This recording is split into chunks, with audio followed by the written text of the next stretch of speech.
It's 5:30, so let's call to order this meeting for Monday, April 21st. Jordan, would you start us off with a roll call, please? Please respond by stating present. Councilmember Ronayne. Present. Faubourg. Present. Liebelt. Present. Ward. Present. Johnson. Present. Langer. Present. Norvstrup. Present. Mayor Schoeneman. Present. Please stand with me for the Pledge of Allegiance. Allegiance to the flag of the United States of America and to the republic for which it stands, one nation, under God, indivisible, with liberty and justice for all. First order of business here tonight will be to approve this week's printed agenda. Take a motion. Move to approve.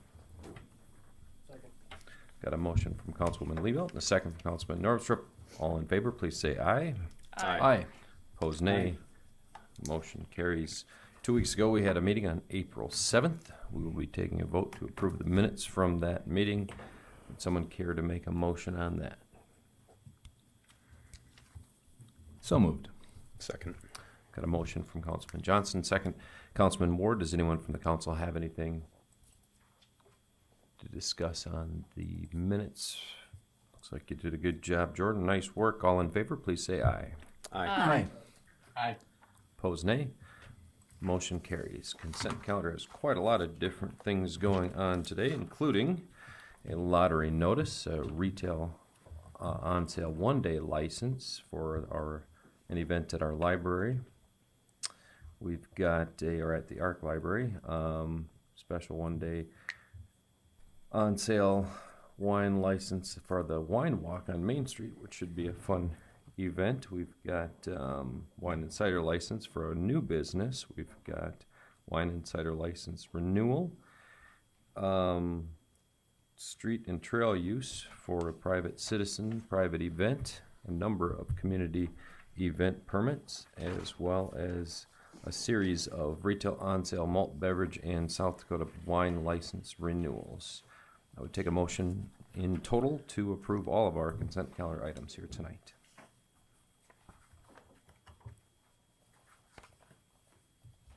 I'll move it. Second. Got a motion from Councilman Ronayne, second Councilwoman Liebelt. Does anyone have any discussion on any of these particular items? David? I abstain from G. All right. Jordan, can you make a note that Councilman Norvstrup will be abstaining for item 5G, but will be voting in as far as the rest of these items are concerned? All in favor, please say aye. Aye. Aye. Opposed, nay. Mr. Mayor, sorry. Oh, go ahead. I was thinking it was a voice vote. I need to also abstain from B and G, please. Support everything else. All right. My apologies. No problem. Any opposed? Okay, motion does carry. Jordan, please make note of Councilman Ward's B and G. Abstention. We'll move along to our new business as we've got no old business to discuss here tonight. The first one is an ordinance relating to sales tax revenue bond series 2025A, which authorizes the issuance and makes provisions for those payments. Jordan, that is what you dropped off our little draft notes for a little bit ago. That's correct, Mayor. So we all should have some related documentation in front of us here. Jordan, would you walk us through what we're talking about? Sure. Thank you, Mayor. Ordinance 250405 authorizes the issuance of $20 million in sales tax revenue bonds, known as Series 2025A, which outlines the provisions for their repayment.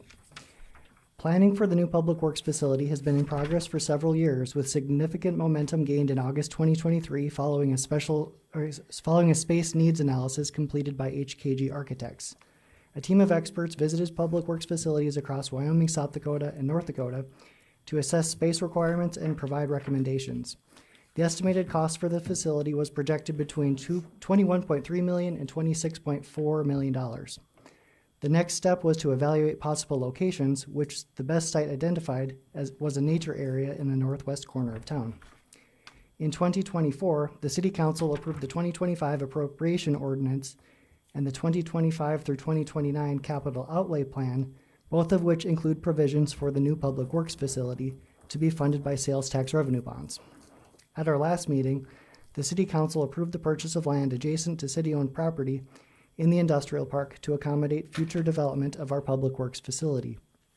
Today, we are presenting Series 2025A bonds, which will provide up to $20 million in sales tax revenue bonds to fund the construction of an 86,000 square foot facility in Industrial Avenue on the east side of Aberdeen. This modern facility will replace a complex of 10 existing structures, the oldest of which dates back to the 1940s. The design phase of the building is nearing completion, and we anticipate setting a bid date for July 2025. The city currently has 3 outstanding sales tax revenue bonds. Series 2016A, which is our library, and the current balance is $3.6 million, which will be paid off in 2035. Series 2020A, which is our softball bonds, which will pay off in 2039, and the current balance is $3.5 million. And Series 2020B, City Hall, which is at $2.37 million, which is due in 2033. The issuance of Series 2025A bonds will increase our debt position from approximately 9% to 31% of the total sales tax revenues in the Special Sales Tax Fund. This 31% figure remains well below the industry benchmark of 50% of projected sales tax revenues. The Series 2025A bonds will require annual principal payments ranging from $300,000 to $1.5 million, plus interest estimated at 5.75%, with the final payment due on or before December 2044. The exact timing and amount of the Series 2025A bond issuance will depend on the bids received. Approving the first reading of bond ordinance today ensures that we have the funding in place prior to the bid opening, allowing the project to move forward. Tonight we are joined by Tom Grimond from Colliers, who has assisted with the calculations that you see in front of you. Robin and Sue are both, of course, experts in what we're doing in terms of the design and plans for the facility. And with that, staff recommends approval of Ordinance 250405. Move to approve. Got a motion from Councilman Ward, second from Councilman Northrup. I see here at the top of the page, Jordan, we've got a figure of $17,805,000. We're talking in terms of $20 million. What is the disparity between those numbers? So as we built the budget, we included a number at $18 million. With the current environment, it was the desire of the city manager to put that number at $20 million for this issuance. Robin, would you like to weigh in at all? Bottom line is, I think it's still in the ballpark of where we were all expecting the cost to be. It's well below what the initial estimates were for the project. I would really hate to see this project, we've been planning so long, I'd hate to see this project stall because we didn't plan for quite enough money, and if it's not a deal breaker, I'd rather plan for it. We won't spend it if it doesn't cost us. But I want to plan for a little bit extra just in case. So that's the logic behind it. All right, thanks for that explanation. I think we've all seen the progression of the plans as it's kind of developed into where it is now. Does anyone from the council have any further questions? Mr. Mayor, Go ahead, Councilwoman. can somebody walk through, I don't know who best suited to answer the question is, what was our original wish list for the design of the building and where are we at now? So I think the original plan, I think the big difference between what you see today and what our original concept was is we've shrunk the footprint of the building from about 125,000 square feet down to that 85 to 87,000 square foot. And that reduction in space really came from the storage space, from the equipment storage. We haven't skimped on any office space or shop space for the various divisions. And the shop facility itself is I think more than an adequate size. So really where we're seeing the decrease in size is on that, on the storage space. And I'll add, one of the thoughts here is that what would end up happening, because we've shrunk that footprint, it does take away a little bit of perhaps the future planning, but we have other buildings where we could store off-season equipment. So our snow removal equipment could be moved into off-site buildings for the time being. That's kind of where our thought process is now. So our current usage and the stuff we're going to be working on is going to be on-site, and the rest of it would be off-site for the time being. And we've got several really good buildings that we could store stuff in. I think one other point to make, our original concept for construction was to use precast concrete panels, which are more expensive. We've decided to go with a steel frame building, and I think that's a good trade-off. We're still getting a good quality building, and we're reducing the amount of, or just the cost of construction and materials. Mr. Mayor? Go ahead, Councilwoman. So I don't see a site plan unless I'm missing it on these diagrams. So I'm curious, could the building be designed so that a addition could easily be made without having to re-engineer everything? That actually is part of the thought process, is we want to make sure, and one of our thoughts also is if the bid price is really attractive, we do have, I think, an ad alternate we're planning on putting in, so we could add some of that space back. We won't get back to the 120, but we might be able to add another bay in, so we would have some of that additional space added in. But that's how it is designed, to be able to add to modularly. And then the existing facilities that we've got, there's been some discussion about auctioning those off. Is there a situation where we keep those for additional storage, or will those necessarily be auctioned? Or a lot of people have been curious about them. My gut feeling is we would probably need to keep some of it, and maybe not the entire site. So part of it may be able to go. We may be able to split the site in half or something like that, and then it could be utilized by others, because we certainly won't be using all of the buildings. So, Mr. Mayor? Go ahead, Councilwoman. This might be a question for Jordan, but if we're going from, tell me our percentages again. We're approximately at 9% of our debt capacity, and we'll be at roughly 30%. 30, 31, you said? Correct. So, can I follow up, Mr. Mayor? Please. Can you talk to us about what is the money that's not being allocated for this? What are we using it for now? Like, what's going to be, I guess, the financial implications for our budget and our planning? Sure. So we compile a 5-year capital improvement plan with every budget. This would take away projects that we could complete within that. We have been at higher debt levels before. We're in this position. We're at such a low position because we aggressively paid off existing debt. We paid off was it our aquatic center, the campground bonds, and public safety years ahead of where we would have normally been. So we're in a unique position where we have the capacity now, so we can take on. We're ready and we're scheduled to take on this debt. It's part of our plan. Okay. Mr. Mayor, one more thing. Please. I just wanted to say I'm happy that we're doing this building. I think there's all the folks that work in public works work incredibly hard, and these division heads deserve to have a space that's better suited for the work that they do. I also think there's always a positive of unintended kind of serendipity that happens when people are working in the same building, and there might be some cross-pollination of ideas and solutions that wouldn't have come up because people are running into each other all the time in the same space and sharing same bathrooms and all those kinds, same shop and all those kinds of things. So I think there'll be, a lot of good that comes out of this, and I appreciate the time and thought that went into getting us where we're at. I And will also say the that location, props to the location. they do have a very collaborative environment, and if you've ever been the subject of any of their inside jokes, you'll know how quick it spreads. It spreads all around. So I will say that they already have quite a little collaborative group over there.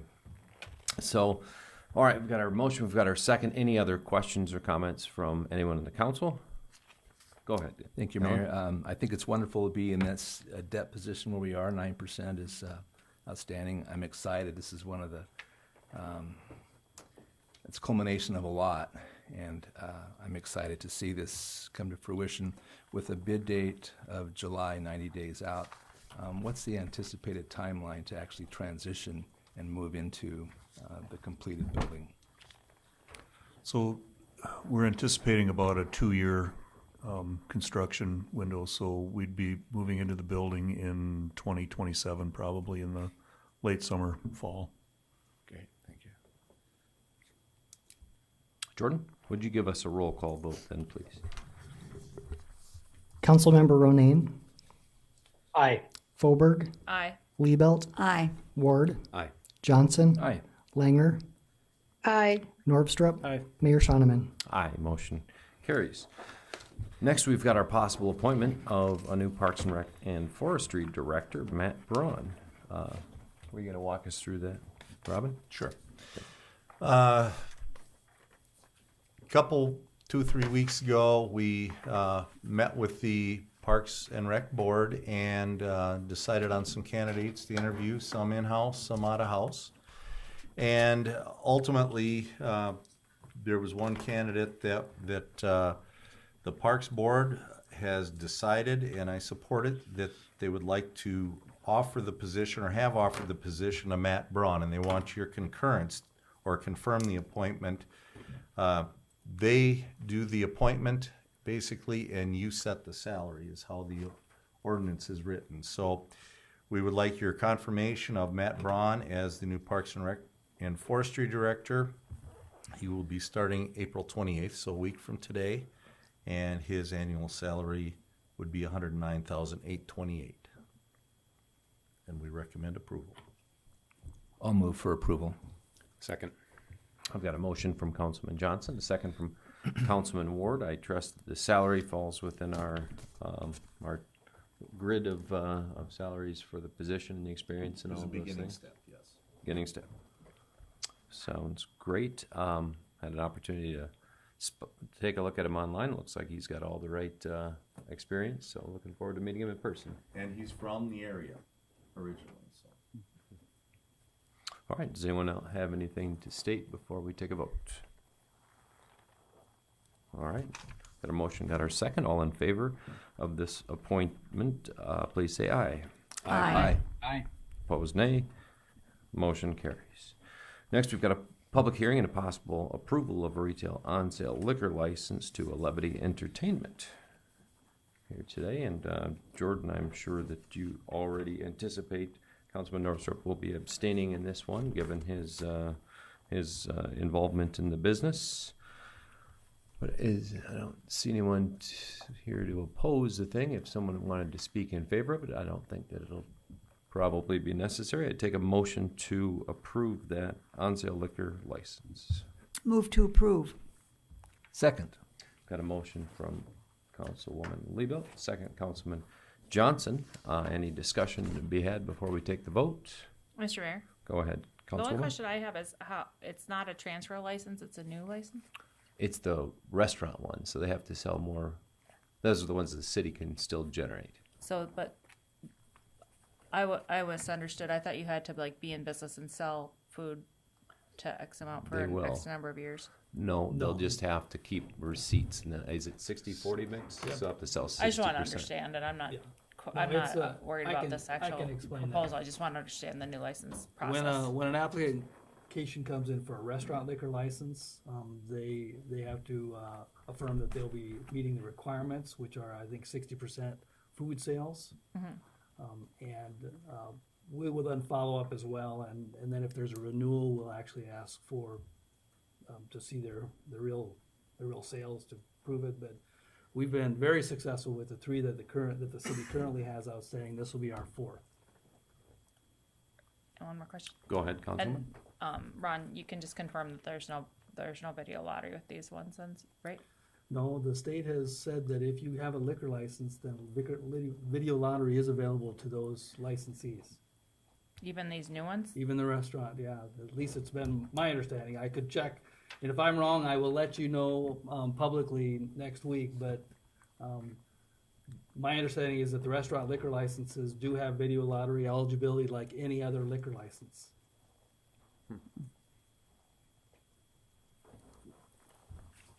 All right, any further questions from the council? Mr. Mayor, just Go want to ahead. abstain Councilman from Ward. this one. Not sure if we're going to voice vote, but get it out there right away. Thanks, Jordan. Sounds great. Jordan, please make note of that. All in favor, please say aye. Aye. Opposed, nay? Motion does carry. Next, we've got a possible approval of our 2025 budgeted transfers, and there's a series of those. Jordan, would you walk us through them? Thank you, Mayor.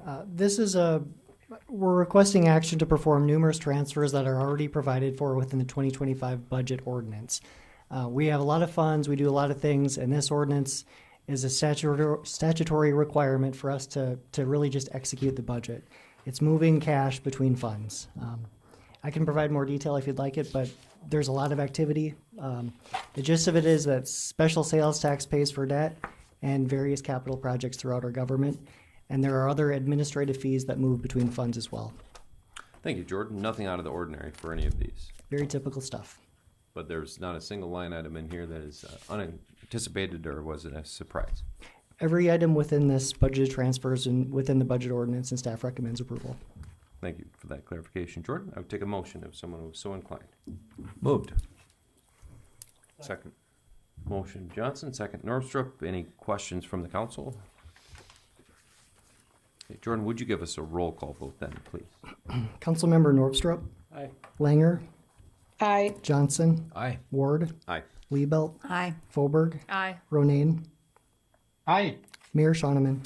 Aye, motion carries. Next is a ordinance which supplements the budget for unanticipated projects, activities, and expenditures. Jordan, would you walk us through these? Thank you, Mayor. This ordinance is part of the normal operating activity that we do in the finance office to take care of things that may be unexpected in the course of business. You'll see things like purchases that were made in 2025 that were budgeted for within 2024. It just simply crossed a calendar. Within the promotion fund, what we're doing there is supplementing and providing the expenditure authority for what was identified as a possible subsequent allocation. It's not identifying what to be spent for, but it's allowing for the expense to be incurred. Within the debt service fund for TIF 39, we are moving cash from the project fund where the money is and putting it in the debt service fund where the debt will be incurred. Within the water fund, once again, it's a vehicle that we budgeted in 24, paid in 25. And within the enterprise fund for Parks and Rec, this is cleaning up a little bit of activity that's not been taken care of in years past, but is owed to the general fund. Staff has reviewed and recommends approval of all of these items within the ordinance. Move to approve. I've got a motion from Councilman Ronayne and a second from Councilman Northrup. Any questions from the council? Mr. Mayor, Rich, I'll what have you? abstain. Rich will abstain from this ordinance vote. Anyone else have any questions or comments? Jordan, would you give us a roll call vote then, please? Councilmember Ronayne, Aye. Foberg, Aye. Liebelt, Aye. Johnson, Aye. Langer, Aye. Norvstrup, Aye. Mayor Shoneman. Aye, motion carries. Moving right along, we have our first reading of an ordinance supplementing the 2025 budget for Parks, Rec, and Forestry activities. Jordan? Thank you, Mayor. This is a supplement and transfer ordinance similar to the previous ordinance, but specific to Parks and Rec. They do a lot of things that are paid for with donations and grants from outside agencies. We account for those donations within the gift fund, and this transfers the cash to pay for those activities out of the 208 Parks and Rec operating fund. Staff has reviewed and recommends approval of all these items within. Move to approve. Second. Got a motion from Councilman Liebelt, second Councilman Ward. Any questions? All right, Jordan? Councilmember Norvstrup, Langer, Aye. Johnson, Aye. Ward, Aye. Liebelt, Aye. Foberg, Aye. Ronayne, Aye. Mayor Shoneman. Aye, motion carries. Next, we've got a possible abatement of property taxes for property within city limits. It looks like our share is a whopping $40.14. Must be calculated a little differently than my own property tax somehow over there. Jordan, would you explain this abatement? Thank you, Mayor. I believe the county auditor or Director of Equalization has been cleaning house because we've had these items on our agenda for the last several meetings. That's not the norm, but here we are. We have no involvement in bringing these forward, but when they bring them to us, we go through the process and request council approval to abate. In this case, there appears to have been an error in determining the valuation of a property. Staff concurs, recommends approval. I'll move to approve it. Second. Got a motion from Councilman Johnson, second from Councilwoman Liebelt. Any questions for our finance director on this one? As he mentioned, we have done a number of these here recently. Jordan, would you give us a roll call vote, please? Councilmember Ronayne, Aye. Foberg, Aye. Liebelt, Aye. Ward, Aye. Johnson, Aye. Langer, Aye. Norvstrup, Aye. Mayor Shoneman. Aye, motion carries. Next one is a approval of a resolution which creates an affordable housing tax increment financing district, which we will label as TIF number 44. Jordan, do you want to walk us through that one? I will let Ron do this one. All right, Ron. Thank you, Mr. Mayor. Homes Are Possible, Inc. has seeks to establish TIF 44 to finance $544,883 in public improvement infrastructure costs, plus interest at 5.5%, and they are proposing to build an affordable housing development of 11 homes. Happy will require the original selling price of every new house constructed on the 11 lots to be at or below the first-time home buyer purchase price limit being used by the South Dakota Housing Development Authority as of the date the house is sold, and that amount right now is $385,000. The project costs would include infrastructure costs associated with construction of Northview Lane, which is a one-block street from 24th Avenue to 25th Avenue, curb and gutter, sidewalks, water, sewer, and storm drainage improvements. And if the council will recall, we exchanged land with Happy recently to facilitate this affordable housing project. The property in the district includes large portions of underdeveloped open areas utilized by the Aberdeen School District and the city. At least 25% of the district is blighted area per statute, as it has a predominance of open space with obsolete platting, diversity of ownership, or deterioration of structures or site improvements. The large undeveloped areas are utilized for a school green space and for a municipal retention pond, but those spaces within the tax-exempt property essentially create an economic liability, inhibit housing development in an urban area, and substantially impair the sound growth of the city in that area.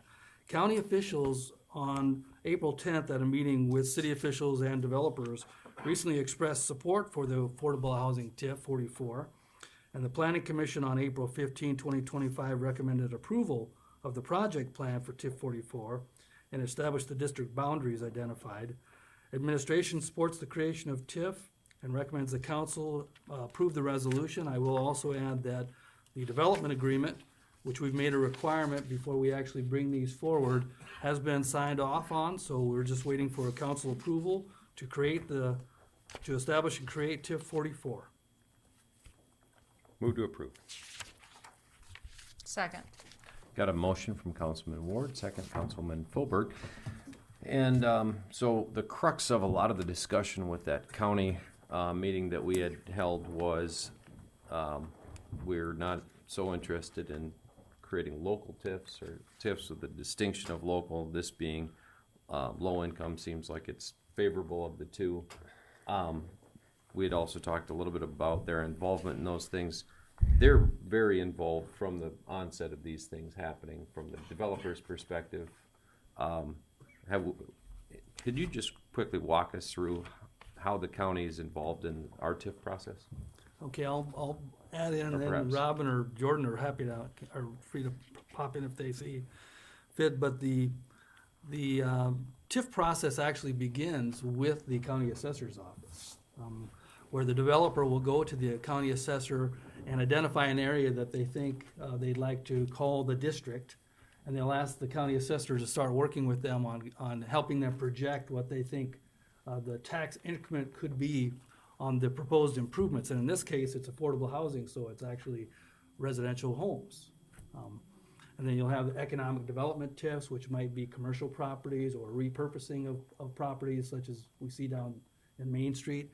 And then industrial TIFs, are also and then those ones that that are for profit that, but aren't any of those would be what we call a local TIF.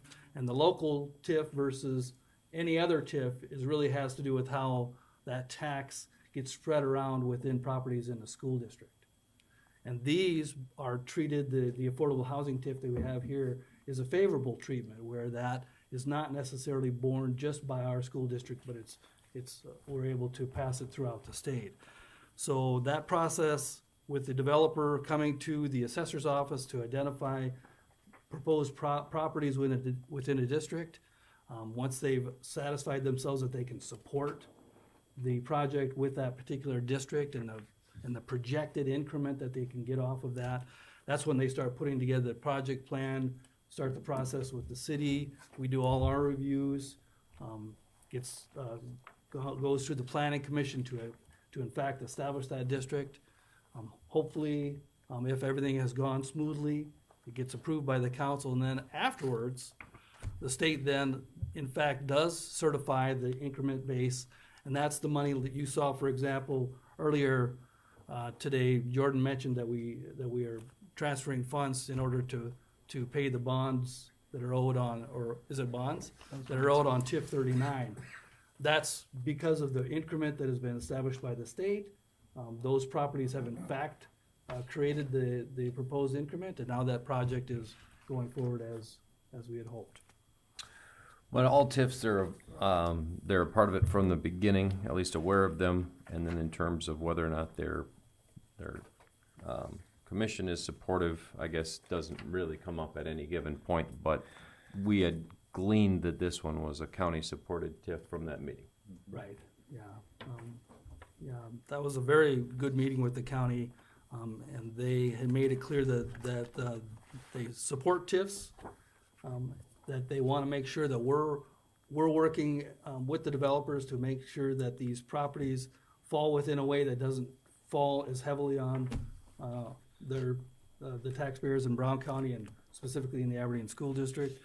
And we've been really keyed into this in the last 2 years.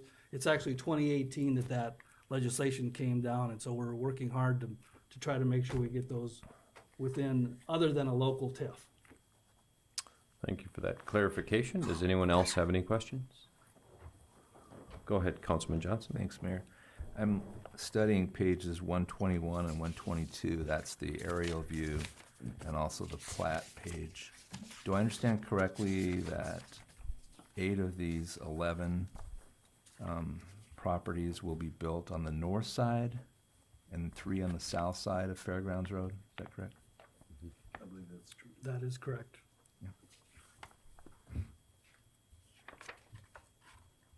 Okay, anyone else? All right, without any further question, we'll take a vote on establishing this TIF. Jordan, would you give us a roll call vote, please? Councilmember Norvstrup, Aye. Langer, Aye. Johnson, Aye. Ward, Aye. Liebelt, Aye. Fauberg, Aye. Ronayne, Abstain. Mayor Shonneman. Aye. Motion carries. Next, we've got a possible approval of a first reading of an ordinance which petitions a rezone from A1 to R2. These properties have respective addresses of 1510, 1602, and 1610 25th Avenue Northeast, which is physically located west of Baird Park. Ken, can you walk us through this rezone? Thank you, Mayor. This deals with the property we just discussed. 8 of these lots are currently zoned ag, and they are going to be rezoned to medium-density residential. Staff recommends approval. Second. Motion, Councilman Northrup. Second, Councilman Johnson. Does anyone on the council have any questions before we take a vote? Mr. Mayor, Go ahead, Councilman Fauberg. Ken, are these in a floodplain? Are they gonna are the lots each gonna be built up? They are not in a floodplain. The directly east of these properties is the levee.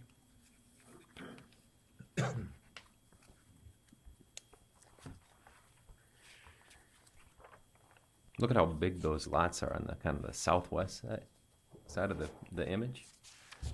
I guess it's southeast in real terms. Boy, they're nice big residential lots. That's because remember we voted to sell those guys. Those never mind. Had to be there. Jordan, would you give us a roll call vote? Councilmember Ronayne, Aye. Foberg, Aye. Liebelt, Aye. Ward, Aye. Johnson, Aye. Langer, Aye. Norvstrup, Aye. Mayor Shoneman. Aye, motion carries. Next, we've got possible approval of an ordinance which would rezone from I-2 to C2, property at 105 and 111 Brown County 19 South, which is physically located about a quarter mile south of 3M and does abut some property we also recently rezoned for the same purpose. Ken, would you walk us through what we're doing here? Thank you, Mayor. The property in question is adjacent to other properties on Brown County 19 that were recently rezoned to highway commercial. They're basically following suit with this request. Staff recommends approval. Move to approve. Got a motion from Councilman Ward, second Councilman Northrup. Do we know, is there a particular plan for this, or the property is just going to be sold and reused, repurposed at that point? They're preparing for development. They have not submitted any plans or thoughts on what may or may not go in there. Sounds good. Thank you for that clarification. If there's nothing else further from the council, Jordan, would you give us a roll call vote on this ordinance reading, please? Councilmember Norvstrup, Aye. Langer, Aye. Johnson, Aye. Ward, Aye. Liebelt, Aye. Foberg, Aye. Ronayne, Aye. Mayor Shoneman. Aye, motion carries. Next, possible approval of a bus wash purchase from Triple D Marketing for $20,786. Looks like Rich is not here tonight, so City Manager Robin Bobzine will walk us through that bus wash we're going to be purchasing. We did have a grant for this. The overall cost of this bus wash, and as I recall it, the bus wash we have right now is over 20 years old. So it's well used and past its useful life. So this one is a $20,000 plus unit with our responsibility being that $4,157. We recommend approval. So moved. Move to approve. Councilman Johnson, will you take second on that one? Sure. All right, I've got a motion, Councilman Ronayne, Councilman Johnson with a second. Any questions from the council? How often do those buses get washed, would you estimate? Oh, I would say they're getting washed every week for sure, and a lot of it depends on the conditions that they're going through. If it's a rainy time of the year and they're going through some muddy conditions, they're getting washed more often. Jordan, would you give us a roll call vote on that purchase approval? Councilmember Ronayne, Aye. Foberg, Aye. Liebelt, Aye. Ward, Aye. Johnson, Aye. Langer, Aye. Norvstrup, Aye. Mayor Shoneman. Aye, motion carries. Next is a approval to purchase a Benco equipment, $27,706 four-post lift. Robin, what is that? This is a unit to be able to lift equipment up so we can work on it from the underside. You see it typically in service stations, that type of thing. The last one, which there again was older, was deemed unsafe anymore, so we have purchased this one or are recommending purchase so that we can be able to work on this equipment safely. So staff recommends approval at the $27,706. Move to approve. Second. Got a motion from Councilwoman Liebelt, second Councilman Ward. Anyone from the council have any statements or questions? Jordan? Councilmember Norvstrup, Aye. Langer, Aye. Johnson, Aye. Ward, Aye. Liebelt, Aye. Foberg, Aye. Ronayne, Aye. Mayor Shoneman. Aye, motion carries. Next, we've got three payments, all to Helms and Associates. First one is invoice number 24. It's $3,792 for our runway rehabilitation and lighting improvements. Second is $8,043 for some work with our apron reconstruction. And finally, an invoice titled number 1 for $24,309 for our airport terminal expansion project. All engineer payments for the respective projects. Robin, anything to add? Nothing to add. All right. I'll move. Second. Got a motion from Councilman Johnson, second Councilman Ward. Jordan, would you give us a roll call vote on those three payments, all to Helms? Councilmember Ronayne, Aye. Foberg, Aye. Liebelt, Aye. Ward, Aye. Johnson, Aye. Langer, Aye. Norvstrup, Aye. Mayor Shoneman. Aye, motion carries. Next, possible approval to purchase two John Deere 1585 terrain cut mowers from RDO Equipment. The pricing went through our Sourcewell contract. It's $96,495. We will also then declare as surplus two 2018 terrain cut mowers of the same model.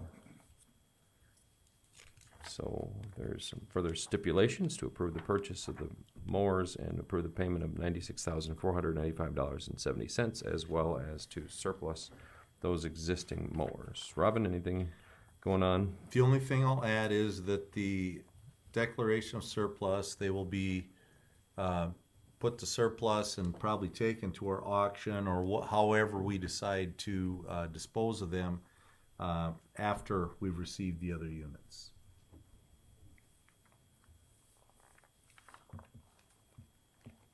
Move to approve. Motion Ronayne, second Norvstrup. Jordan, would you give us a roll call vote on those two tractors, please?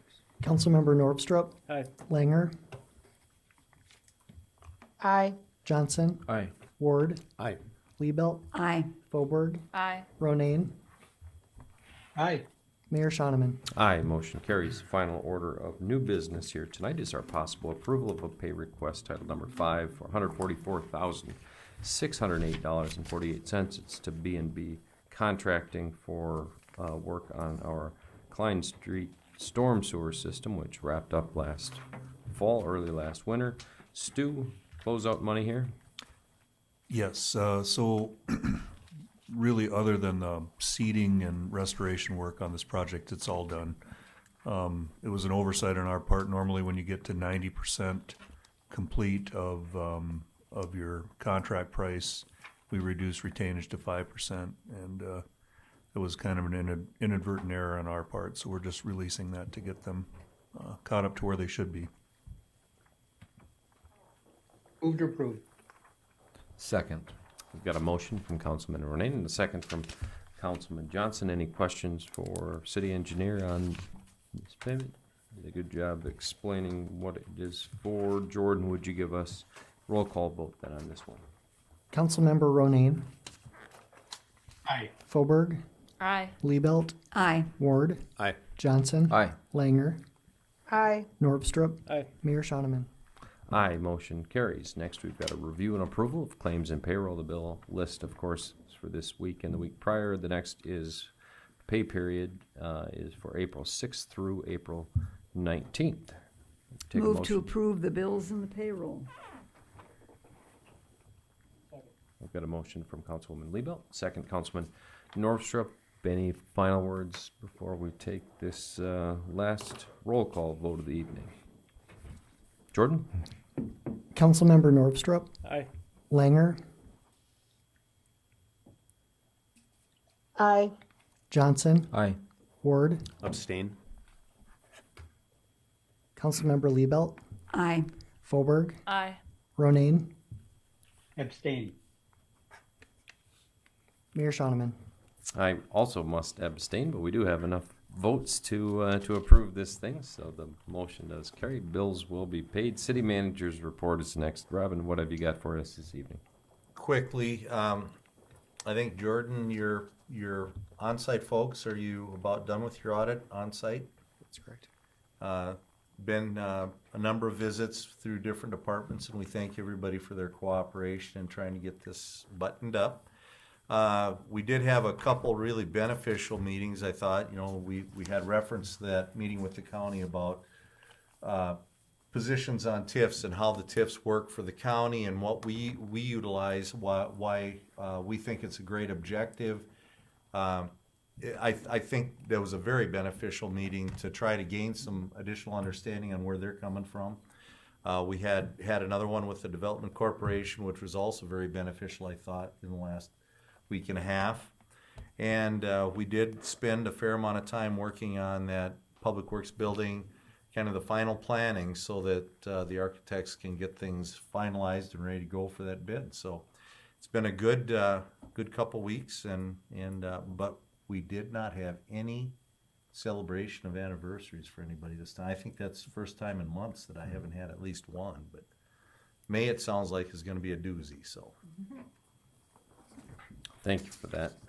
Robin, appreciate it as always. Well, I will take a few moments to let the room clear out a bit. We do have an executive session to discuss some contractual matters here tonight. Thanks for joining us if you're in the crowd, and